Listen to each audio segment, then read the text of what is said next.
I'm Sarah McLean, and we are going to make the boyfriend sweater pillow. So first you start with an old sweater, and you're going to flip it inside out. And it can be any kind of, it can be wool or any sort of blend, it doesn't really matter. And then you lay it out flat, and you want a smooth surface so that it doesn't stick to the table or to anything. And then using a ruler, I like a ruler better than a tape measure personally for this, but you just start measuring. So I usually base my measurement on the size of the sweater and the pattern. So I'm going to do this about 16 inches. So just using the ruler, just go straight across. Sometimes I go over a little bit so I can line it up. And then I'll come down here, measure. I want it to be about, I'm going to do this one 14. Now we match the ends up.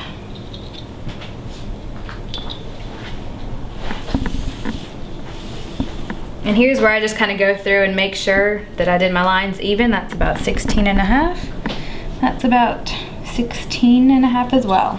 So at this point, I go ahead and cut the sweater, and I find it easier to cut the rib off, especially if it's a really heavy ribbing sweater, because it'll affect the way it goes. See, I just kind of cut it off. And then I cut the sleeves off just because they're kind of awkward and they get in the way.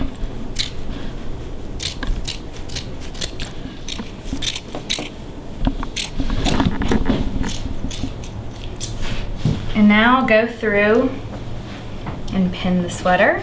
And then I'm going to recut once I have it pinned. Put another pin over here. So here's where I'm just pinning the two pieces of fabric together. It'll hold it into place and get it ready to put it under the sewing machine. You don't need too many, it's just again to sort of keep it steady.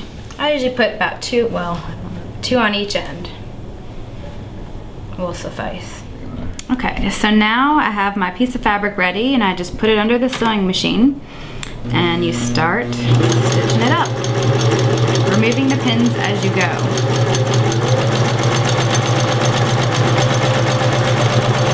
And I use a zigzag pattern.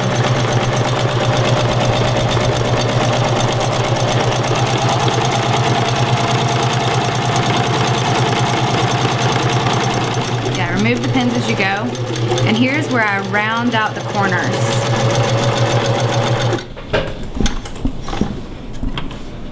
And then start on the next side.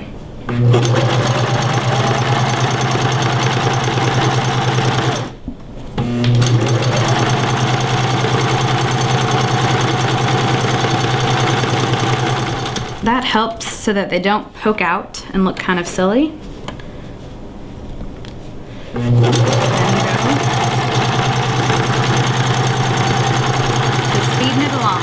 This last pin marks where I'm going to stop sewing, because this will be my opening, which is where I'll put the stuffing in. So I'll just kind of stop there, and you'll want to back stitch and kind of go over that section. And then you can take it out, cut your thread, and you're ready to flip this inside out.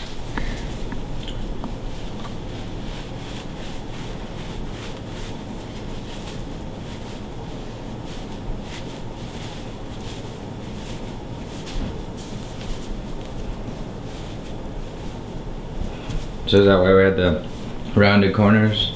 Yes, yeah, the rounded corners help, because otherwise it's really hard to get square corners, and so rounding it just helps give a neater look to it.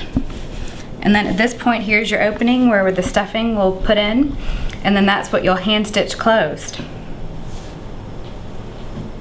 That's it. Okay, you can get a big bag of stuffing at any craft store. So I get about a 10-pound bag, and that'll make about 10 pillows. So about a pound of stuffing per pillow. But again, it depends on the size. And then you just sort of need to sort of feel where you're just stuffing it in, because it can get lumpy. So just feel for kind of pockets where you need to put some more in. Do you have a preference on how full you like it to be? I like it a little more full. This is about stuffed about as full as I want it. So the only thing left you can see, that's the opening. Just here where the raw edges. Just kind of fold them in, and then we will hand stitch that closed. So using needle and thread, I just kind of come in and then just start lining it up. If you're familiar with mattress stitch from knitting, it's a way of seaming. Otherwise, any old way that you can get it without the thread showing works.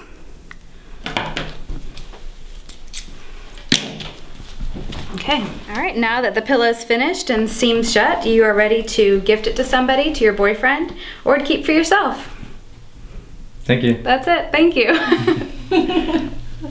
Like, get out of it.